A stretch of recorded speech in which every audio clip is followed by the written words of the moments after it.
Ashley, James, what's going on? As I returned home from work, a shocking sight unfolded before me. My daughter, Ashley, and my husband, James, were lying unconscious in the living room. I rushed over to them, but neither of them was breathing. Nearby, a rope and what appeared to be a suicide note were carelessly left. With trembling hands, I picked up the note. As I read the contents, my mind went blank. How could this be? James killed Ashley? Still in disbelief, I went through their funerals. The police quickly concluded their investigation, assuming it was a murder-suicide based on the note. In other words, it was made to look like a murder-suicide. But that couldn't be true. James would never do something like that. While I was in shock, someone came to see me. They revealed an unexpected truth. I immediately informed the police and insisted they reinvestigate the case. Reluctantly, the police agreed to reopen the investigation. A few days later, they came to my house. We're sorry. It wasn't a murder-suicide. One of the officers hesitated as he slowly spoke. The two of them were. The truth that was revealed left me overwhelmed with disbelief. My name is Emma Parker. I'm turning 50 this year. I work part-time at a small local company while managing the household. My husband, James, is 52, 2 years older than me. He works as a department manager in the administration department of a mid-sized company. We have one child, our 11-year-old fifth grader, Ashley. Though I might add, Ashley is not our biological child. She's adopted. James and I got married in our 20s, but we couldn't have children. We tried fertility treatments for a long time. But the toll on my body was too much, so we decided to stop before I turned 40. Instead, we decided to adopt after discussing it thoroughly. That's when Ashley came into our lives. Ashley grew up healthy, becoming a kind and honest child. It didn't matter whether she was our biological child or not. We cherished her more than anything. We were a normal family, no different from others, perhaps even closer. But then, that horrifying incident happened. I didn't want to believe it. Even now, I can't. But it did happen. Mom, I'm home. In the evening, Ashley came home in her usual cheerful voice. Behind her were her friends from the same class, who she'd recently become close with. Hi, thanks for having us. Thank you for having us. Welcome. It was Hunter and Olivia.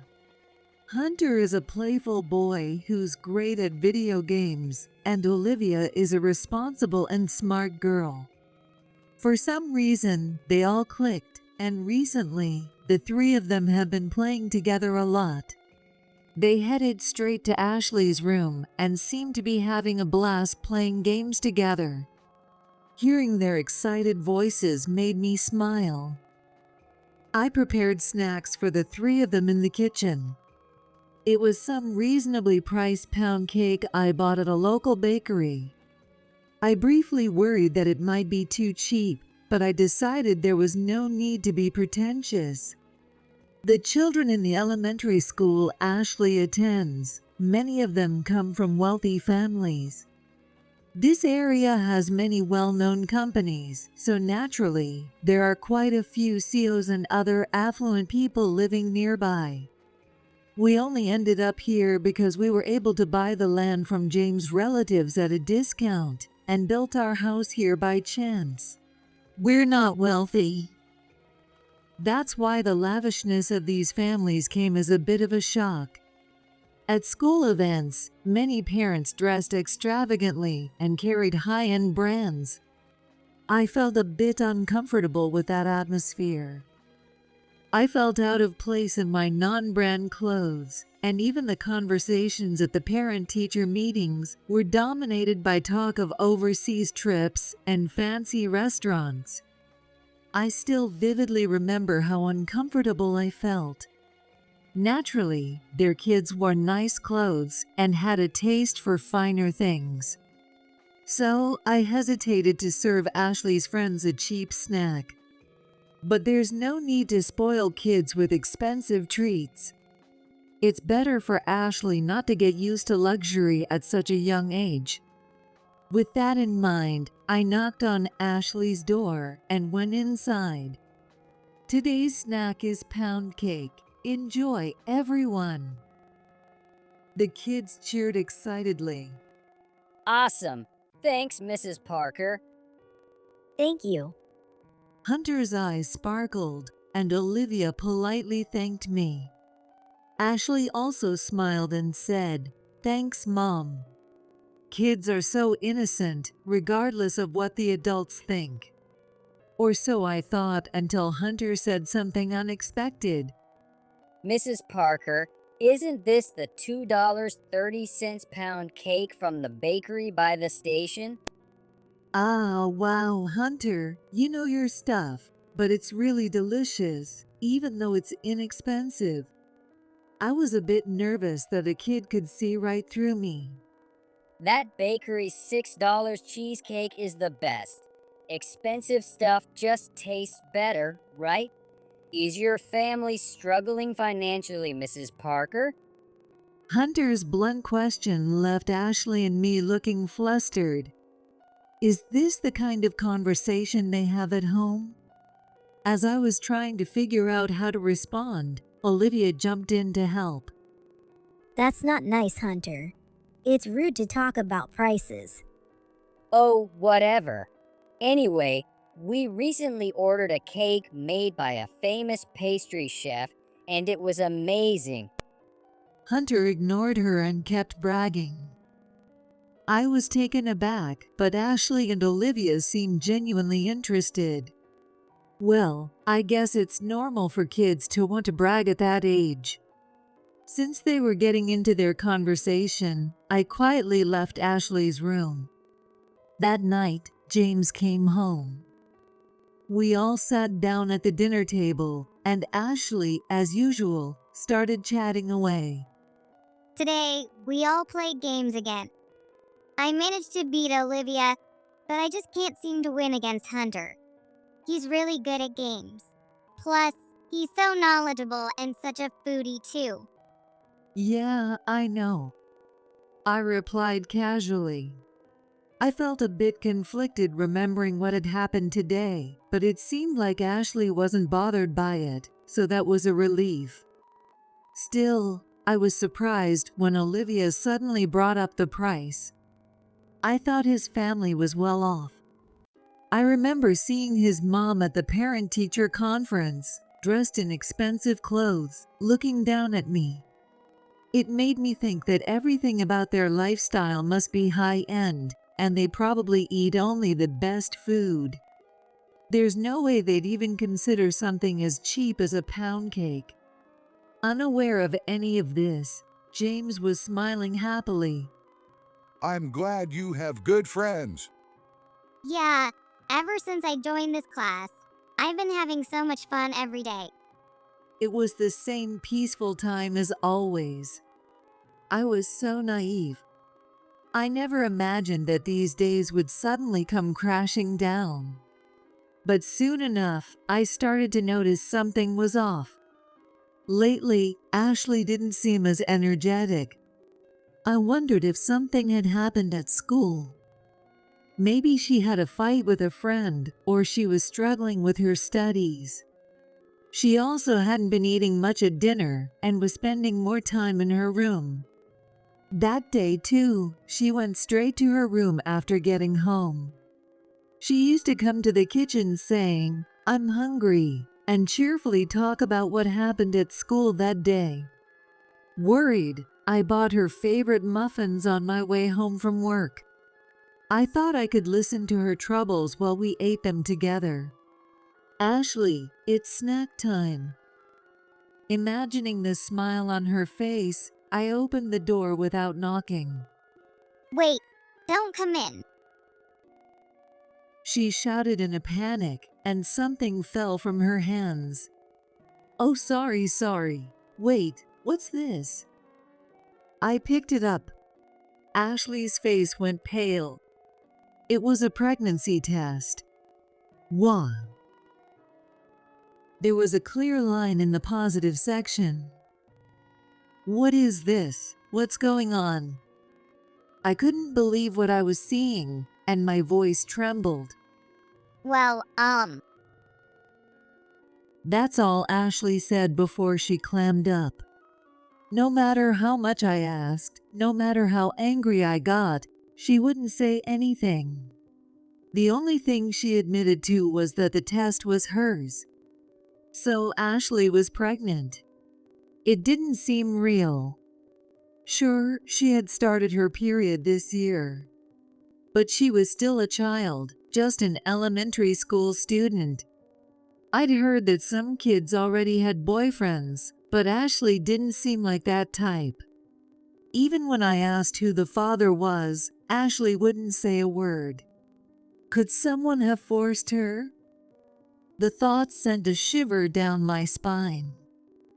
Who could do something so horrible to a child? I tried to get Ashley to talk until the last minute, but it was no use. She finally burst into tears. At that point, I was at my wit's end. I went back to making dinner and greeted James when he got home. Dinner with the three of us was unusually quiet. As always, Ashley ate very little and quickly said, "I'm going to bed," before heading back to her room. Ashley, we're not done talking yet. But it was no use. She didn't say a word. Noticing something was off, James asked, What's going on? You two were so quiet during dinner. Did you have a fight? I let out a deep sigh. Actually, after thinking it over, I decided to tell James. This was too big of a problem for me to handle alone. When I explained the situation, James was shocked. No way. This has to be some kind of mistake. But I saw it with my own eyes, and Ashley said herself, "This is mine." When I said that, James's face twisted in disbelief. But Ashley is still in elementary school. Who could she possibly have? I voiced my suspicion. Now that you mention it, there was an email that went around recently warning us about a suspicious person hanging around near the school. I hate to think it, but could it be? It's possible. Maybe she was approached by a creep on her way home from school. James nodded. Yeah, maybe that's why she can't talk about it. But if she's really pregnant, we need to take her to the gynecologist. Yeah, and I'll try talking to her too. Depending on what she says, we might need to go to the police. Just hearing the word police made me feel faint. This was turning into a nightmare. But we needed to catch whoever did this as soon as possible. I couldn't let anyone get away with hurting a child like that. We had to act fast. Fortunately, tomorrow is Saturday, and everyone has the day off. I decided that we should persuade Ashley to go to the hospital or the police. We were all prepared for what was to come. The next day, right after we finished breakfast and were about to talk to Ashley, my phone rang. Hello, this is what? It was my boss. Apparently, there was some kind of trouble at work, and they asked if I could come in. Our workplace is small, with just the owner, his wife, one full-time supervisor, and 2 part-timers, including myself, making a total of 5 people. Normally, part-timers don't work on weekends, but they were short-staffed and asked if I could come in, even if it was just for a short time. But I hesitated, but when they said it would be over by noon, I reluctantly agreed. I explained the situation to James and told him I had to go to work. He understood and said, "I'll talk to Ashley while you're gone." I couldn't help but worry. The work was fixing an order mistake, and what was supposed to be done by noon ended up taking until 3 p.m. James and Ashley must have been waiting for a long time. I hurried home and called out, "I'm back," but there was no response. Feeling uneasy, I went into the living room. What I saw there was shocking. Ashley and James were lying face down on the floor. "Ashley, James, what happened?" I rushed over, but neither of them was breathing. Nearby, a rope and what looked like a suicide note were carelessly left on the floor. The note read, I'm sorry. I'm the one who assaulted Ashley. I know I can't be forgiven. I'm taking responsibility and leaving this world with her. As I read that, my mind went blank. What on earth? Was James the one who got Ashley pregnant? And then he took her life. With trembling fingers, I called an ambulance and the police. Both of them were gone. I could barely stand, overwhelmed by the situation. This has to be a nightmare. I can't believe this is real. The police, oblivious to my confusion, coldly and efficiently went about their business. They conducted an investigation at the scene, and then I was taken to the police station for questioning. There, I had to talk about things that were painful to even say out loud. That Ashley wasn't my biological daughter, that she was pregnant, and that we were just about to go to the hospital and the police. I was held for a long time, and the constant talking left me exhausted. The emotional shock was still with me, and my mind was foggy. It was then that the detective across from me, a man in his early 60s, gave me a sympathetic look. Your husband must have been out of his wits. If he went to the police, they'd do a test, and it would come out that he had been involved with your daughter. I got angry and snapped back. My husband isn't like that. There must be some mistake. Ma'am, I hate to say it, but these kinds of cases are more common than you think. She's not your biological child, right? It's possible he adopted her with that intention from the start. I was horrified by what the detective was suggesting. That's awful. How can you say something like that? My husband and I raised Ashley with love and care. We would never do something so disgusting. When I said that, the detective's expression became even more pitiful. I understand you want to believe that, but men often have sides they don't show their wives. James isn't that kind of man. I tried to say that, but my mouth just moved without sound. The exhaustion and anger had taken their toll, and I couldn't speak anymore. It seemed that they had already decided it was a murder-suicide based on the note. But that couldn't be true. No matter how much I insisted, the police wouldn't listen. As a result, no further investigation was conducted. Eventually, Ashley and James's funeral was held. Even as I went through the motions, I still couldn't believe it. A part of me kept thinking this must be a dream. My mind was constantly in a fog, but with the help of my parents, I managed to get through the funeral. Ashley's friends from school, including her close friends Olivia and Hunter, came too. James's friends and coworkers were also there. Everyone was devastated. However, given the circumstances of their deaths, it's hard to deny that they treated us as if we were cursed. Even though I didn't want to hear it, I could still make out the whispers of the mourners. It seems like he could only love small children. And to think he did that to a child that wasn't even his. What a terrible incident. I wanted to scream that they were wrong. How did it come to this? There's no way James would do something like that. Something isn't right. But there was nothing I could do. I've barely been able to sleep or eat since all this started. I've become completely emaciated.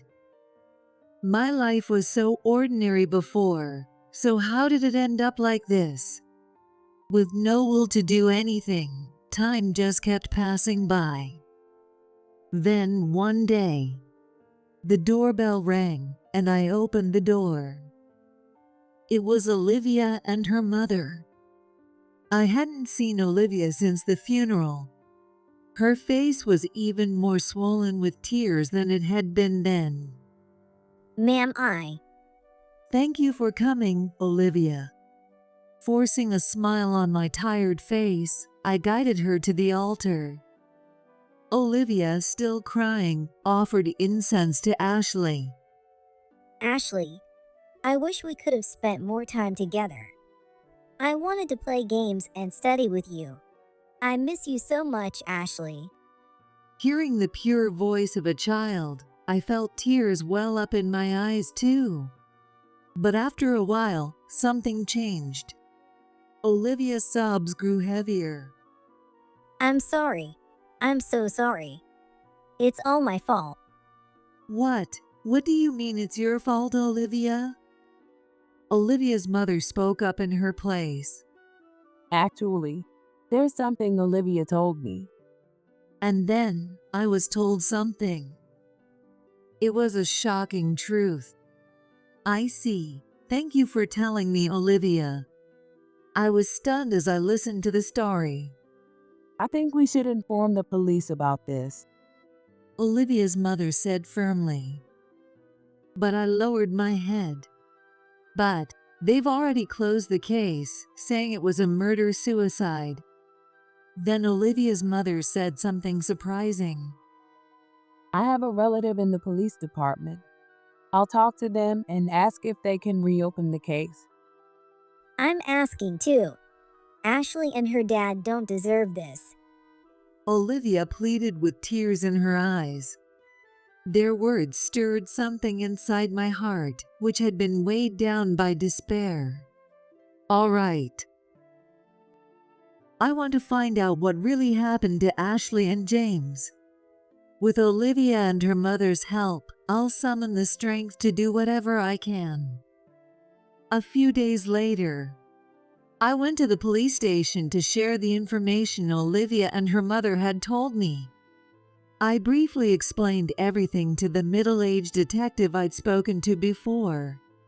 So, I don't think it was a murder-suicide. Please investigate again. But the detective frowned. Look, that case went down exactly like your husband's note said. The investigation's over. Frustrated, I bowed my head. Please, I'm begging you. I kept pressing, but his response didn't change. On top of that, he started talking about how busy they were with other cases. At this point, I had no choice. I mentioned the name of the police relative that Olivia's mother had told me about. When I said, I've already talked to him, the detective suddenly turned pale. Excuse me for a moment. He left his desk and returned shortly with someone who looked like his superior. All of a sudden, his tone changed, and he said, "We'll reopen the investigation." I was shocked. Olivia's mother's relative must be someone very important in the police force. In any case, I was grateful. I breathed a sigh of relief. And then everything started to move forward. A few days later, 2 officers came to my house. They seemed different from before, more apologetic. Once inside, they immediately bowed their heads. We're sorry. We were investigating under the assumption it was a murder-suicide, but that's not the case. I knew it. I muttered. One of the officers, looking serious, told me. Someone else took their lives. The police, now conducting a new investigation, examined everything again. They rechecked fingerprints at the house, went over the evidence, reviewed security footage, and interviewed people in the neighborhood. As a result, they found footage from a security camera near our home showing the real culprit's car. It belonged to Sarah and Robert, the parents of Ashley's friend, Hunter. They were the ones who took the lives of Ashley and James. It turned out that Hunter had gotten Ashley pregnant. That day, Olivia had confided in me about it. According to her, it all started a few months earlier. Curious and knowledgeable, Hunter had become interested in sex after being exposed to adult movies and comics. Out of curiosity, he suggested to Olivia that we try something more adult.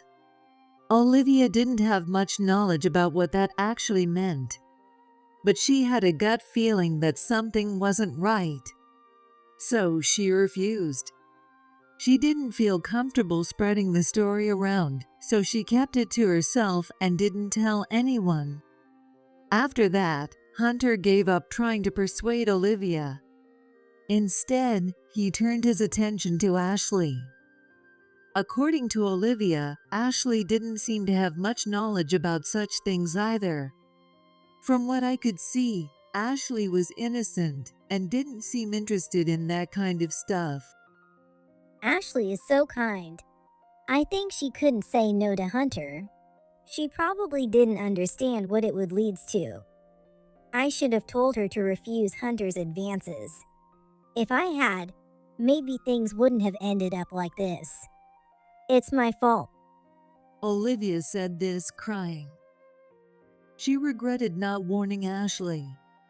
And in the end, the situation took a tragic turn. 2 people passed away. When Olivia attended Ashley's funeral, she was shocked to learn that Ashley's father, James, was a suspect. Feeling that something had to be done, she gathered the courage to confide in her mother. After hearing everything, Olivia's mother brought her to my house. Hunter was the one who got Ashley pregnant. It wasn't her father, so there was no reason for them to die in a double suicide. I hate to suggest this, but maybe someone close to Hunter wanted to silence them.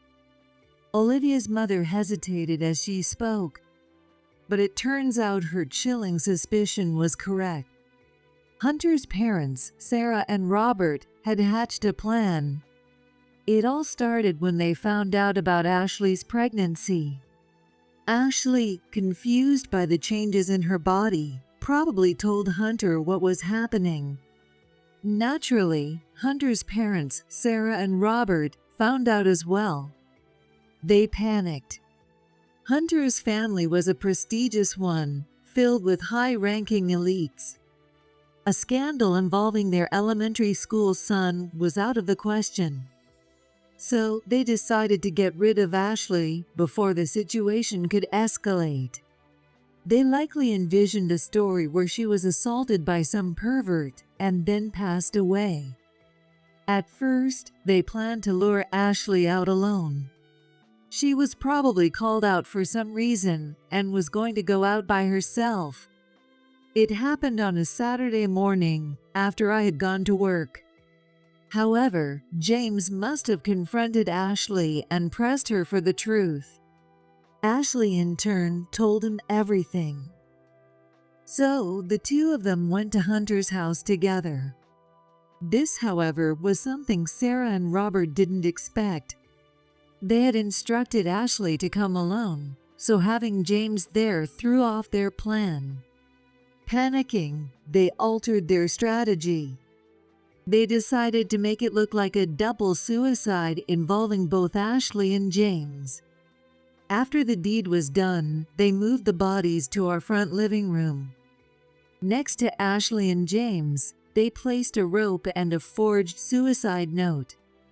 The note claimed that James had looked at Ashley inappropriately, gotten her pregnant, and then killed her out of desperation.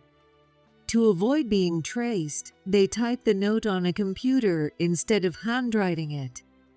They also wore gloves to ensure they left no fingerprints in the house. And their plan succeeded. Still, I couldn't understand why the police investigation was so sloppy. But it turns out there was a reason for that as well.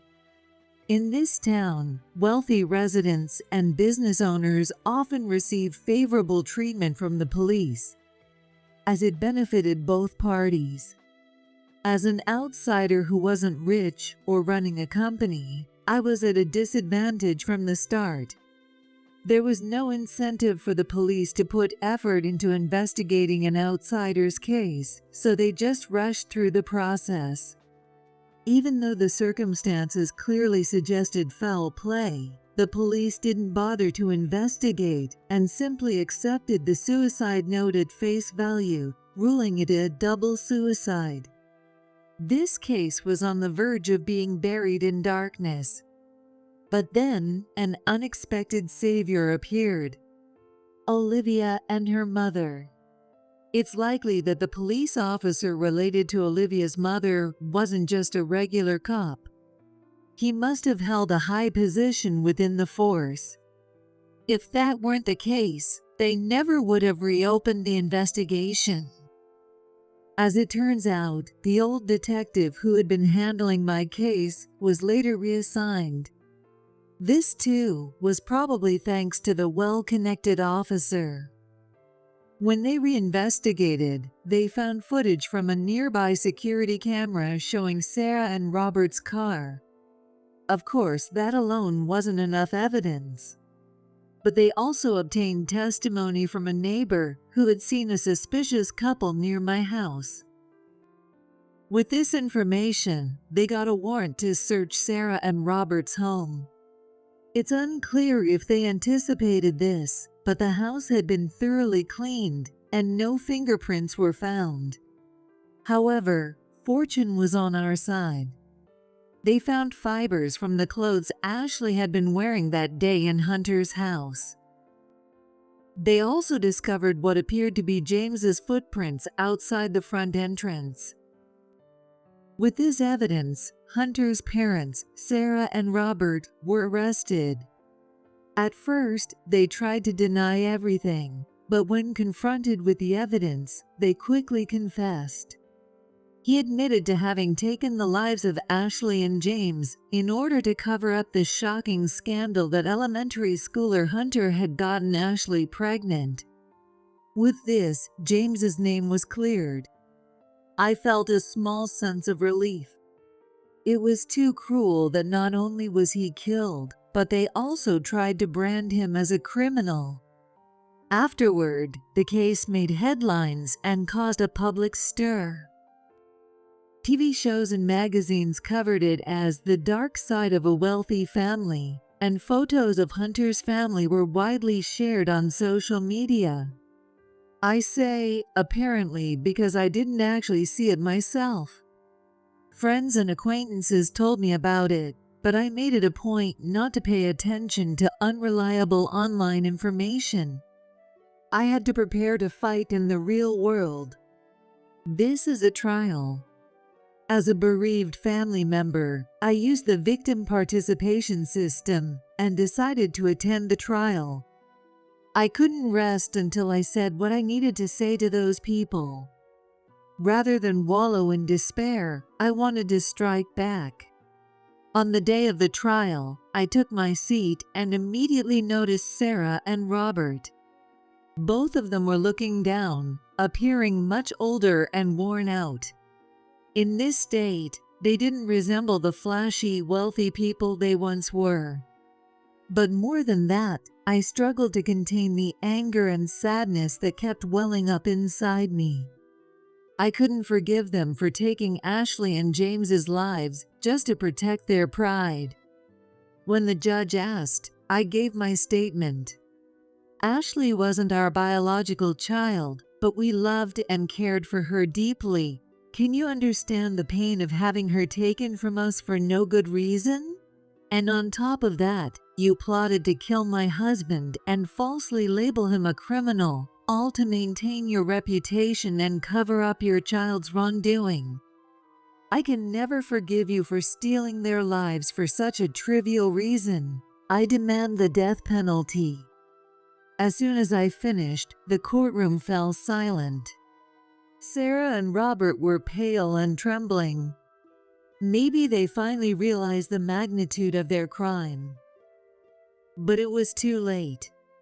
Regret means nothing after taking someone's life. If only it were possible, I want them to give Ashley and James back to me. But since that's impossible, I want Sarah and Robert to pay with their lives. Then the verdict was announced. As requested, they were sentenced to death. To be honest, I was somewhat relieved. No one knows when the sentence will be carried out. But until then, Sarah and Robert will live in fear. Ashley and James will never come back, but I hope they understand even a fraction of the fear my family felt. It's tragic that 2 lives were taken for such a foolish reason as protecting one's reputation. There was one more person involved in this case. Hunter. While he wasn't directly involved in the deaths of Ashley and James, he did impregnate Ashley. We couldn't confirm it because the bodies had already been cremated, but Hunter confessed, and his parents testified as well. However, Hunter is still in elementary school, so he's a minor. Children under 14 cannot be punished by law. So he was reported to Child Protective Services and placed in a foster care facility. He's now facing the gravity of his actions and reportedly crying with regret. Even though he's still a child, he gave in to his desires and curiosity and hurt Ashley. I hope he never forgets that. And I sincerely hope they would deeply reflect on their actions. Afterward, I visited Ashley and James' graves and told them about the trial's outcome. James, I've cleared your name. Ashley, I'm sorry I couldn't protect you. But they've been sentenced to death. I know that won't bring you back. But I've avenged you. Please rest in peace.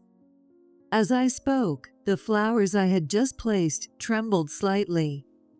It could have been the wind. But I felt as though they were responding to me, and tears welled up in my eyes. 10 years have passed since then. Now, I've moved far away from that town to the big city. It was hard to stay in a place filled with memories of Ashley and James, but more than that, I couldn't stand being in a town where only the rich gathered. People obsessed with appearances and social standing, clamoring for power. That was why Ashley and James were killed. I found it all meaningless, and I no longer needed to stay in such a toxic place. Since then, I've been working and actively participating in the Victims of Crime Support Network.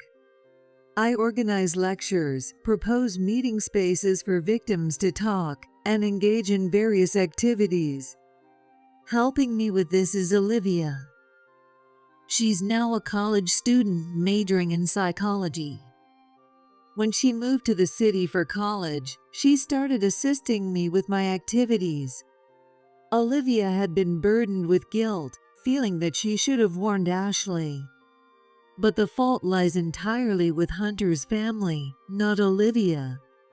I reassured her countless times, saying, It's not your fault. It took time, but she slowly began to move forward and eventually started smiling again. Recently, the existence of our support network has become more widely known, leading to more work, including lectures, magazine interviews, and TV appearances. I've become quite busy, but I've never forgotten about Ashley and James, even for a moment. I often wonder what life would have been like if they were still here. But each time, I throw myself into my work. I want to be of some help to other bereaved families of crime victims, even if it's just a little. That's the best way I can honor their memory. As someone who survived, I've made up my mind to fulfill my mission. No matter what hardships lie ahead, I intend to keep moving forward, believing that Ashley and James are watching over me from heaven.